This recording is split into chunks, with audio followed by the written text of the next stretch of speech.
Party నుండి suspend చేయడంతో ఆ పార్టీ ద్వారా వచ్చిన పదవిని కూడా వదులుకోవాలని కవిత నిర్ణయం తీసుకున్నట్టుగా తెలుస్తోంది. పార్టీ ప్రాథమిక సభ్యత్వానికి రాజీనామా చేసే యోచనలో కవిత ఉన్నారని కూడా చర్చ జరుగుతుంటోంది. సన్నిహితులతో కవిత సమాలోచనలు చేస్తున్నారు. రేపు మండలి చైర్మన్ను రేపు మండలి చైర్మన్ను కలిసి రాజీనామా లేఖను అందించే అవకాశం ఉంది. ఆ తర్వాత తన భవిష్యత్ కార్యాచరణ ప్రకటించబోతున్నారు ఎమ్మెల్సీ కవిత. ఈ నేపథ్యంలో ఏం జరగబోతోంది డీటెయిల్గా మాట్లాడుకునే ప్రయత్నం చేద్దాం. మా ప్రతినిధి మధు అప్డేట్స్ అందించేందుకు సిద్ధంగా ఉన్నారు. మధు, ప్రస్తుతం ఎటువంటి చర్చ జరుగుతోంది? మరి ముఖ్యంగా రేపు ఎన్ని గంటలకి రాజీనామా లేఖను మండలి చైర్మన్కి అందించబోతున్నారు కవిత? ఎగ్జాక్ట్లీ అందరూ అనుకున్నట్టుగానే క్రమశిక్షణ చర్యలు తీసుకుంటాను అనుకున్నారు, కానీ కూతురు విషయంలో ఆలోచిస్తారేమో అనేటువంటి ఒక చర్చ కూడా కొనసాగింది పార్టీలో. సో ఇటకేలో అవన్నీ పక్కన పెట్టి తండ్రి కూతురు బంధం కాదు, పార్టీ ప్రెసిడెంటు, పార్టీలో ఆమె సభ్యత్వం ఉంది కాబట్టి కార్యకర్త, ఆ ఉద్దేశంతోనే పార్టీకి డ్యామేజ్ అవుతుంది కవిత వల్ల అనేటువంటిది ఇలాంటి ఆలోచన లేకుండా సస్పెండ్ చేస్తూ నిర్ణయం తీసుకున్నారు. యాక్చువల్గా నిన్న రాత్రే చాలా సుదీర్ఘంగా భేటీ తర్వాతనే ఒక కంక్లూజన్కి వచ్చారు. ఈరోజు మార్నింగ్ కూడా కొంత చర్చించిన తర్వాత సస్పెండ్ చేయాలి అనేటువంటి నిర్ణయం తీసుకుని పార్టీ నుంచి సస్పెండ్ చేసి వదిలేశారు. కాకపోతే కవిత ఏం చేయనున్నారు, తదుపరి నెక్స్ట్ కార్యాచరణ అనేటువంటిది, ఎమ్మెల్సీ పదవి కూడా రాజీనామా చేయబోతా ఉన్నారా కవిత అనేటువంటిదే ఒక చర్చ కొనసాగుతుంది. దానికి రీజన్ ఆమె గతంలో 2014లో ఎంపీగా గెలిచారు. అక్కడ తర్వాత జరిగినటువంటి 2019 సంవత్సరంలో జరిగినటువంటి ఎన్నికల్లో ఎంపీగా ఓటమి చెందారు. ఆ ఓటమికి సంబంధించిన విషయంలో బీఆర్ఎస్ పార్టీ నాయకులే ఆమెను ఓడించారు అనేటువంటిది కాస్త లేట్గా రియలైజ్ అయ్యి తెలిసి కవిత తండ్రి దృష్టికి తీసుకుపోయిన తర్వాత, ఎస్ నాకు కూడా తెలిసిందమ్మా, నీ ఓటమికి పార్టీ నాయకులే కారణం. సో నీకు ఎక్కడైతే విలువ పోయిందో, ఎక్కడైతే గౌరవం పోయిందో, అదే ప్లేస్లో నీకు నిజామాబాద్కి సంబంధించిన లోకల్ బాడీ ఎమ్మెల్సీగానే నీకు అవకాశం ఇస్తాను. ఎక్కడ నీకు ఇజ్జత్ పోయిందో అక్కడే నీకు అక్కడే ప్రోటోకాల్ దక్కాలి, అదే నాయకుల మధ్య నువ్వు తిరగాలి, అదే ప్లేస్లో తిరగాలి అనేటువంటిది అక్కడి నుంచి ఆమెను ఎమ్మెల్సీగా అవకాశం కల్పించినటువంటి సిచ్యువేషన్.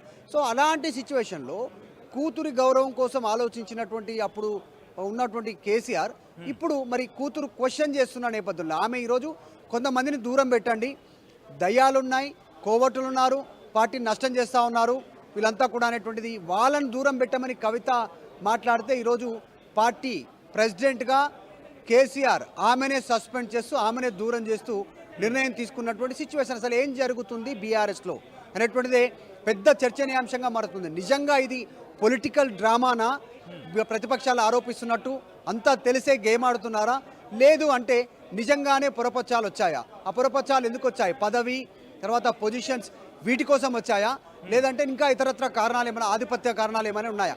అసలు ఏం జరుగుతుంది ఎక్కడ అనేటువంటిది. ఆమె టార్గెట్ చేసిన నాయకుల్లో కేసీఆర్ మినహాయించి ప్రతి ఒక్కరిని టార్గెట్ చేస్తారు. ఆమె కేటీఆర్ని తిట్టారు గతంలో, హరీష్ రావు, తర్వాత సంతోష్ రావు, జగదీశ్వర్ రెడ్డి, వీళ్ళందరినీ లిల్లిపుట్టని తిట్టినటువంటి సిచ్యువేషన్. సో ఓవరాల్గా కవితను పార్టీ నుంచి బయటికి పంపడంతో ఎమ్మెల్సీగా కూడా రాజీనామా చేయనున్నారు. రాజీనామా చేసిన తర్వాత కార్యాచరణ ప్రకటించనున్నారు అనేటువంటిది వార్తలు వినిపిస్తూ ఉన్నాయి.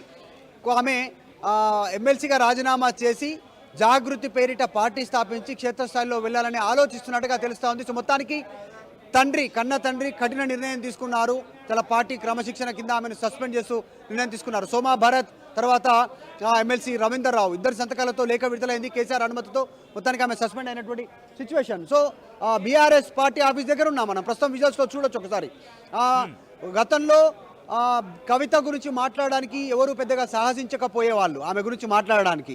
ఆమె విషయంలో పార్టీ అధిష్టానం చూసుకుంటుంది అనేటువంటి కాస్త స్టేట్మెంట్ చేసి మాత్రమే చెప్పేవాళ్ళు. కానీ ప్రస్తుతం జరుగుతున్నటువంటి సిచ్యువేషన్లో ఎమ్మెల్సీ కవిత పైన వేటు తీసుకున్న తర్వాత పార్టీకి చేటు చేస్తే ఎవరిపైనైనా వేటు పడుతుంది.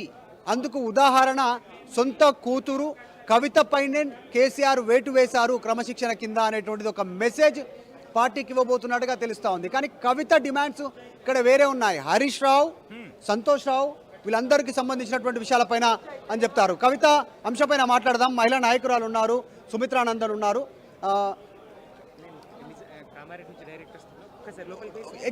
కవిత సస్పెండ్కి సంబంధించి ఏం చెప్తారంటే ఇది ఏం మెసేజ్? ఇది కవిత సస్పెండ్ చేయడం, సొంత కూతురు గారాల పట్టి ఆమెను సస్పెండ్ చేయడానికి ఇది మెసేజ్ ఏంటి?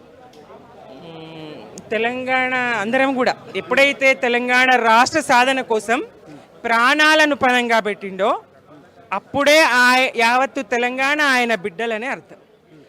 తన బిడ్డల కోసమే ఎవరైనా ప్రాణత్యాగానికి కూడా సిద్ధపడ్డారంటే ఎవరి కోసం సిద్ధపడతారు? ప్రజలు ఎవరు? తన బిడ్డలు. యావత్తు తెలంగాణ ప్రజలము, కార్యకర్తలము, అందరము పార్టీలకు సంబంధం లేకుండా యావత్తు తెలంగాణ బిడ్డలు కేసీఆర్ గారి బిడ్డలే. దానితోనే తన ప్రాణాలను కూడా పణంగా పెట్టడానికి సిద్ధమైనరు కదా. మరి ఇక ప్రత్యేకించి ఒకరు ప్రియమైన బిడ్డ, ఒకరు ప్రియం కాని బిడ్డ అంటూ అవునన్నా కాదన్నా గారాల పట్టి ఎన్నో సందర్భాల్లో ఇంటర్వ్యూలో చెప్పారు, కొడుకు కంటే నాకు బిడ్డనే ఎక్కువ ఇష్టం, నా కూతురు అంటేనే ఎక్కువ ప్రేమ అని చెప్పారు. సుమిత్ర అందరు మీరు కూడా చూసారు, దగ్గర నుంచి ట్రావెల్ చేస్తున్నారు కేసీఆర్తో చూస్తాం. అంటే కూతురు మీద ఎంత ప్రేమ ఉందో మీకు కూడా తెలుసు. ఎట్లా చూసారు, అవకాశాలు ఇచ్చారు.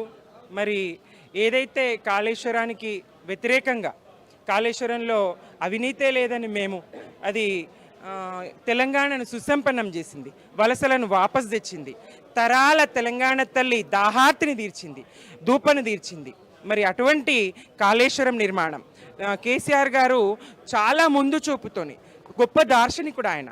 సామాన్య ప్రజల కన్నా మాలాంటి నాయకుల కన్నా కనీసం 10 సంవత్సరాల ముందు చూపు కలిగినటువంటి వ్యక్తి కేసీఆర్ గారు. అట్లాంటి కేసీఆర్ గారు చాలా ముందు చూపుతో నిర్మించినటువంటి నిర్మాణం కాళేశ్వరం. మరి మానవ నిర్మాణంలో అనేక సందర్భాల్లో అనేక ప్రాజెక్టులు దేశవ్యాప్తంగా వివిధ సందర్భాలలో మరమ్మతులకు గురైనటువంటి సందర్భాలు చూసినాం.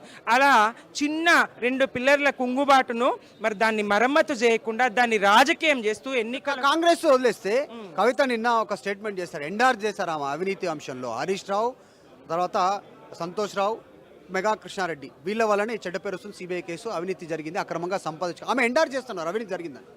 అదే కదా మేము చెప్తున్నాం, జరగలేదనే చెప్తున్నాం కదా. మరి జరగలేదనే చెప్తున్నాం, అవినీతే లేదు. కాంగ్రెస్ ఏదైతే బీఆర్ఎస్కు ప్రతిష్టను సంపాదించి పెట్టిందో, ఏదైతే ప్రాజెక్ట్ కాళేశ్వరము కేసీఆర్కు ఎవరెస్ట్ అంత కీర్తిని సంపాదించి పెట్టిందో దాన్ని దెబ్బతీస్తే, అక్కడ అవినీతి జరిగిందని చెప్తే, 1 ఎకరానికి కూడా నీళ్ళు ఇవ్వలేదని మంత్రి స్వయంగా అసెంబ్లీలో దొంగ రాత్రి అర్ధరాత్రి 1 ఎకరానికి కూడా కాళేశ్వరం నీళ్ళు ఇవ్వలేదని చెప్పినటువంటి అబద్ధం చూస్తే తెలవడం లేదా కాంగ్రెస్ చేస్తున్న అబద్ధం?